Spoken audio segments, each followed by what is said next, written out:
Hey guys, how's it going? Cooterz here. Today we're going to be taking a look at unified hideouts that GGG just talked about a few days ago for the 3.5 expansion Betrayal. If you guys don't know what unified hideouts are, well, I'll do a little quick rundown for you. Basically, unified hideouts, if you want to read this, I'll just kind of summarize it. If you guys don't know, you get hideouts in a league that you can create once you get a master to a certain level. Like I think it's level 3, you can choose one that master, one of those masters hideouts.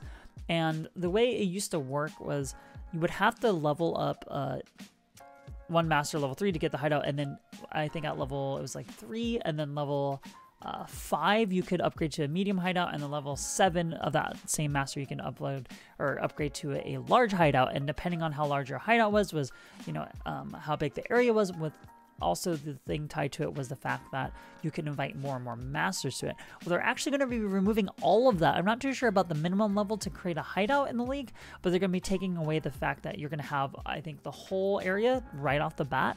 And also you can invite as many masters to the hideout as you want. So that's amazing. To me, that's an amazing thing, because before you would have to invite masters in. If you wanted to put other masters and rotate them in, you would lose all your experience. So if you guys don't remember how that worked, if you dismissed a master, you lose all the current experience of that level, which was just a pain, because if you were anywhere above 25% or so, you might be like, okay, I'm not going to move them out because it's just ridiculous.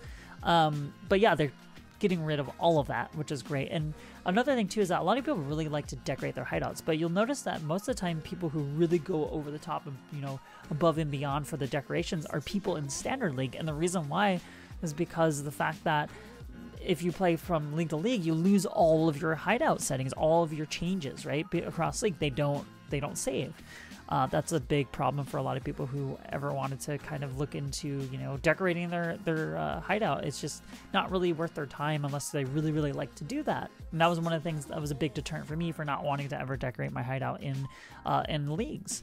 But now here's the thing: you can now save templates to your hideout, from your hideout to your hard drive or to your computer, and then you can load those in other leagues and standard and whatnot. Of course, if you don't have the right decorations and everything, depending on your account or whatever, it'll just only use the ones I believe that you do have at the time.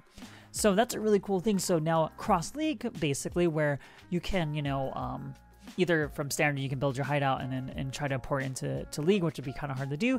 But another thing that's really cool is, like, say in Delve right now, or Betrayal, I guess, since it'll be out there. In Betrayal, we can sit there and while we're just having a fun time and building a hideout and decorating it and doing that stuff, say that the league ends and the next league that rolls over, we can save it from Betrayal. We can save that template and just load it into the new one and not ever have to worry about redoing everything and finding things again and wasting all that time.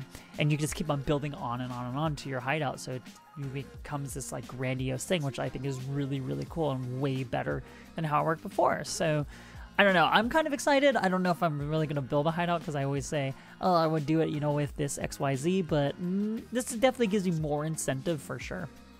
And it gives people more incentive to possibly level up their masters for those who didn't want to do it before, because you do get points, favor points, I believe they're called, where you basically can buy decorations with those points. So I don't know, there's a lot of good incentives to start working with that feature. I know it doesn't really help you in the game in any way, but it's still a cool thing. I mean, I love going when I go to trade with people and looking at their hideouts, or people in my guild, or people just from stream and everything. It's really cool to see what people do, because some people are like insanely good with that decoration feature. So I think that's really cool. I mean, the biggest thing for me, honestly, is the hideout size and master limits removal. That thing is like such a good quality of life change. And they did say they did change some tile sets where certain masters do have a slight change with their tile set setup, or their the layout of the hideout. But that's pretty much it. I mean, pretty quick and dirty change, but I think it's really cool. I don't know if you guys think it's a great change or you don't really care. Let me know in the comments below, obviously. I don't know, for those who never did any hideout decorating, are you guys going to do any more in League because of the changes? How do you guys feel about the master changes? I think that's a huge thing, and most people are going to be like, yeah, awesome. If you guys don't think it's a good change, if you like the old way, obviously chime in as well.